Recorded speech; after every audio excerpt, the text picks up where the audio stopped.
वक्फ amendment bill introduce हुआ, table पर आया और जनता दल यूनाइटेड का स्टैंड इस बिल में समर्थन हमारे माननीय मुख्यमंत्री आदरणीय श्री नीतीश कुमार जी के समक्ष रखा था, तो हमारी पार्टी ने समर्थन दिया कि अगर वक्फ की कोई संपत्ति रजिस्टर्ड अगर नहीं है, लेकिन उस पर अगर कोई धार्मिक भवन जैसे कि मस्जिद हो गया, दरगाह हो गया, ईदगाह है, कब्रिस्तान है, जिसे आप लोग सुनते होंगे कि लोग जो चिंताएं व्यक्त कर रहे हैं, भ्रम फैला रहे हैं कि सब जो है वो बर्बाद कर ली जाएगी, हमारा सब खत्म हो जाएगा। ये प्रेस वार्ता बुलाई गई है। कुछ लोगों ने ये कहा था कि अल्पसंख्यक प्रकोष्ठ का प्रदेश अध्यक्ष ने इस्तीफा दे दिया। वही पत्रकार साथियों ने उनको फोन करके कहा था।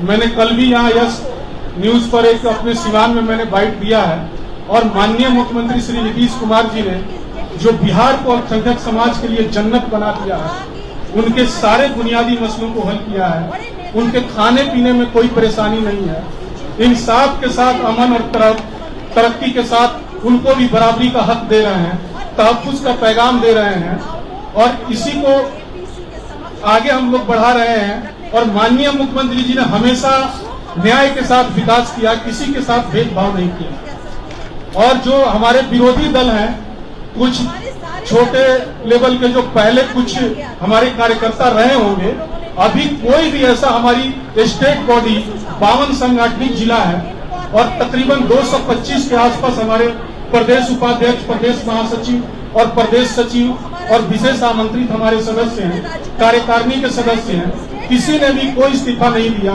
सब लोग माननीय मुख्यमंत्री श्री नीतीश कुमार जी के नेतृत्व में आस्था विश्वास व्यक्त कर रहे हैं। और हम लोगों को उम्मीद है कि माननीय मुख्यमंत्री जी जो भी कार्य करते हैं इस समाज के हित के लिए किए हैं। उन्होंने बहुत सारा काम किया, हमारे सारे बुनियादी मसलों को हल किया। अब आगे की बात जो है हमारी जो प्रवक्ता है बन अंजुम आरा जी करेंगे। बहुत बहुत शुक्रिया अशरफ भाई। आज बिहार प्रदेश जनता दल यूनाइटेड अल्पसंख्यक प्रकोष्ठ के द्वारा आयोजित प्रेस वार्ता में मौजूद तमाम जो अभी अशरफ भाई ने हमारे सभी सम्मानित और माननीय हमारे साथियों का नाम लिया, आप सभी का स्वागत। और प्रिंट और इलेक्ट्रॉनिक मीडिया के साथीगण, छायाकार बंधुगण, आज बहुत ही महत्वपूर्ण विषय पे, और वो विषय अशरफ भाई ने आपके समक्ष रखा। हम लोगों ने आप लोगों को आमंत्रित किया है। जब से सदन में वक्फ अमेंडमेंट बिल इंट्रोड्यूस हुआ, टेबल पर आया, बहस में हुआ, तब से हम लोग इस चीज को देख रहे हैं कि बहुत तरह की भ्रांतियां समाज में सुनने को मिल रही है। जैसे 2-3 दिन पहले से कि भगदड़ मच गई है, ये सारी चीजें स्पष्ट करेंगे अशरफ भाई, क्योंकि उस प्रकोष्ठ से है। कुछ चीजें ऐसी हैं उस बिल की, और जनता दल यूनाइटेड का स्टैंड इस बिल में समर्थन को लेकर के वो आपके सामने रखना चाहते हैं। हम लोग ज्वाइंट पार्लियामेंट कमेटी के ऑनरेबल मेंबर हमारे श्री दिलेश्वर कामत जी, जो अत्यंत पिछड़ा समाज, अत्यंत पिछड़ा वर्ग से आते हैं, वो हमारे माननीय मेंबर थे ज्वाइंट पार्लियामेंट्री कमेटी में। और जनता दल यूनाइटेड का जो कंसर्न हम लोगों ने आदरणीय दिलेश्वर कामत जी के माध्यम से, जो पार्टी का कंसर्न था, जो हमने सुझाव दिया था, उस सुझाव को अक्षरशः पालन किया गया है। और हमारा जो कंसर्न था जेपीसी के समक्ष जो रखा था हम लोगों ने, वो था कि जो सामाजिक संगठनों के बड़े नेता थे, उन लोगों ने अपनी आशंकाएं, अपनी चिंताएं हमारे माननीय मुख्यमंत्री आदरणीय श्री नीतीश कुमार जी के समक्ष रखा था। और उन्हीं आशंकाओं और चिंताओं को हम लोगों ने जेपीसी के समक्ष हम लोगों ने रखने का काम किया था। जो हमारा सजेशन था, सजेशन भी कह सकते हैं और शर्त भी कह सकते हैं, अगर इसको दूसरे वे में कहे, हमारे सारे सजेशन को मान लिया गया था। 5 सुझाव हम लोगों ने दिया था जेपीसी के समक्ष, और वो 5 सुझाव बिल में, इनकॉर्पोरेट बिल में उसको लाया गया, तो हमारी पार्टी ने समर्थन दिया। पहला जो हमारा सुझाव था, जमीन राज्य का मामला है, लैंड स्टेट मैटर है, और इसलिए कानून में भी यह प्राथमिकता बरकरार रहेगी। अब सोचिए कि जिस राज्य का, जिस प्रांत का, जिस बिहार के माननीय मुख्यमंत्री श्री नीतीश कुमार जी मुख्यमंत्री हैं, वहां पर जमीन को लेकर के जिस तरह से बातें उड़ाई जा रही है, कही जा रही है, भ्रम पैदा किया जा रहा है, कहीं कोई इस तरह की बातें हो सकती है क्या? माननीय मुख्यमंत्री नीतीश कुमार जी के रहते हुए अल्पसंख्यक, वंचित, शोषित ये तमाम तबकों के हितों की रक्षा पे कोई उंगली भी रख सकता है क्या?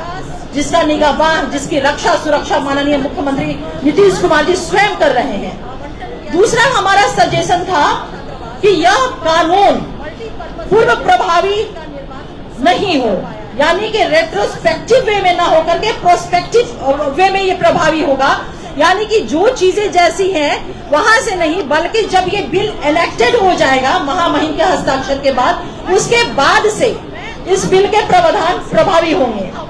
तीसरा सुझाव हमारा जो था सजेशन, वह कि अगर वक्त की कोई संपत्ति रजिस्टर्ड अगर नहीं है, लेकिन उस पर अगर कोई धार्मिक भवन जैसे कि मस्जिद हो गया, दरगाह हो गया, ईदगाह है, कब्रिस्तान है, जिसे आप लोग सुनते होंगे कि लोग जो चिंताएं व्यक्त कर रहे हैं, भ्रम फैला रहे हैं कि सब जो है वो बर्बाद कर ली जाएगी, हमारा सब खत्म हो जाएगा। लेकिन इस बिल के माध्यम से जो हमने सुझाव दिया है, इनकॉर्पोरेट हुआ है, ये माननीय मुख्यमंत्री नीतीश कुमार जी की गारंटी के रूप में न सिर्फ बिहार में बल्कि पूरे देश के अक़लियत समाज को ये मिला है कि उनके ये भवन जो है कहीं से भी इनके साथ छेड़छाड़ या किसी भी तरह का उसके साथ नहीं किया जाएगा। चौथा हमारा सजेशन रहा है, जो इनकॉर्पोरेट हुआ है, जिसको माना गया है, वक्फ संपत्ति से जुड़े विवादों के निराकरण के लिए जिलाधिकारी से ऊपर के अधिकारी को अधिकृत किया जाए। इसको भी शामिल कर लिया गया है इस बिल में, जो हमने सुझाव दिया था। पांचवा हमारा सुझाव और अंतिम सुझाव कि वक्फ बोर्ड की संपत्ति के डिजिटलाइजेशन के लिए, जिसको हम आम बोलचाल की भाषा में हम लोग कह रहे हैं कि पोर्टल पे रजिस्ट्रेशन की बात कर रहे हैं, तो उसके लिए 6 महीने का जो समय बिल में था, हम लोगों ने इस चीज को सुझाव दिया था कि इस समय सीमा को बढ़ाई जाए और हमारे इस सुझाव को मान लिया गया। ये हमारे 5 महत्वपूर्ण सुझाव थे जिसकी मैंने आपके समक्ष चर्चा की है। इनको जब बिल में इंट्रोड्यूस कर लिया गया, इनको बिल में इनकॉर्पोरेट किया गया, तब जाकर के हमारी पार्टी जनता दल यूनाइटेड ने बिल का समर्थन किया है। दूसरी बात मैं कहना चाहती हूँ आप लोगों से कि हैरानी होती है विपक्ष की बातों को सुन करके, हैरानी होती है कि इस विषय पे विपक्ष जिस तरह से बातों को कह रहा है, यह राष्ट्रीय जनता दल कह रहे हैं कि हम सुप्रीम कोर्ट माननीय सर्वोच्च न्यायालय जाएंगे। अरे भाई, आप लोगों को मैं बता दूं कि यह राष्ट्रीय जनता दल जो कहीं न कहीं पुनः जो इनका कैरेक्टर रहा है तुष्टीकरण की, वो पुनः चाहते हैं इस चीज को, क्योंकि राष्ट्रीय जनता दल ने जेपीसी के समक्ष अपने किसी तरह का सुझाव दिया ही नहीं बिल के मद्देनजर। ये सबसे बड़ी बात है। वक्फ संशोधन बिल आने के बहुत पहले माननीय मुख्यमंत्री श्री नीतीश कुमार जी ने वक्फ की चिंता की और बिहार में वक्फ विकास बोर्ड की स्थापना की। इसके तहत 110 करोड़ का वित्तीय आवंटन किया गया, जिससे अल्पसंख्यक छात्रावास, विवाह, मल्टीपर्पज बिल्डिंग आदि का निर्माण संभव हो पाया है।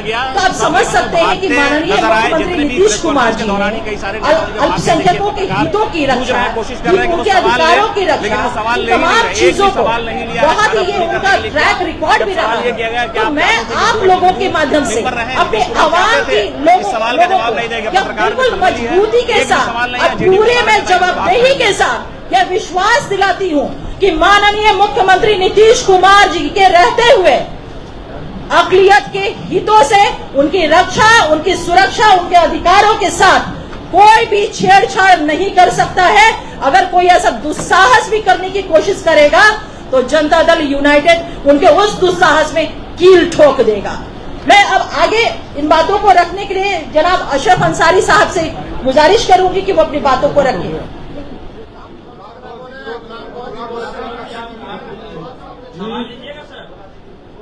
प्रेस रिलीज आप लोगों को सब। अशरफ साहब, आपने कहा कि 5 सुझाव हमने दिए थे वो मान लिए गए, जब लेख इसमें आपने किया है, क्या आपने ये सुझाव दिया था कि 2 हिंदू मेंबर होनी चाहिए, या उस पर आपको इतराज नहीं है? आप चाहते हैं, जनता दल यूनाइटेड ये चाहती है कि धार्मिक मामलों में, मुसलमानों के वक्त वाले मामले में 2 हिंदू गैर मुस्लिम मेंबर हो, इससे आप खुश हैं? क्या ये सुझाव आपने नहीं माननीय दिया था? मुख्यमंत्री श्री नीतीश कुमार जी अल्पसंख्यक समाज के हितों की रक्षा करते रहे हैं और आगे भी करते रहेंगे। कोई बात हो जाएगी इधर उधर सवाल का जवाब की, दीजिए, उससे रक्षा कोई तो फर्क कर रहे नहीं हैं, पड़ता सवाल का है। जवाब दीजिए। नीतीश जी ने तो मैं आपसे पलट करके पूछना चाहता हूं कि यूपीए की सरकार 10 साल तक रही थी, क्या जकिया जाफरी को इंसाफ दिला सके? आप देखिए भागलपुर दंगे को क्या इंसाफ दिला सके? पुलिस वालों को भी नहीं मिला, आपके लाइन है, ये जवाब दीजिए। आप चाहते हैं अरे आप कि माननीय मुख्यमंत्री श्री नीतीश कुमार जी ने हुनर योजना चलाई, उन्होंने सारा बीपीएससी के माध्यम से आपको डीएसपी बना रहे हैं, आप सारा कुछ बना रहे हैं, सब अल्पसंख्यकों को सारा कल्याण का काम कर रहे हैं। बस धन्यवाद। सवाल का जवाब आपको देना चाहिए।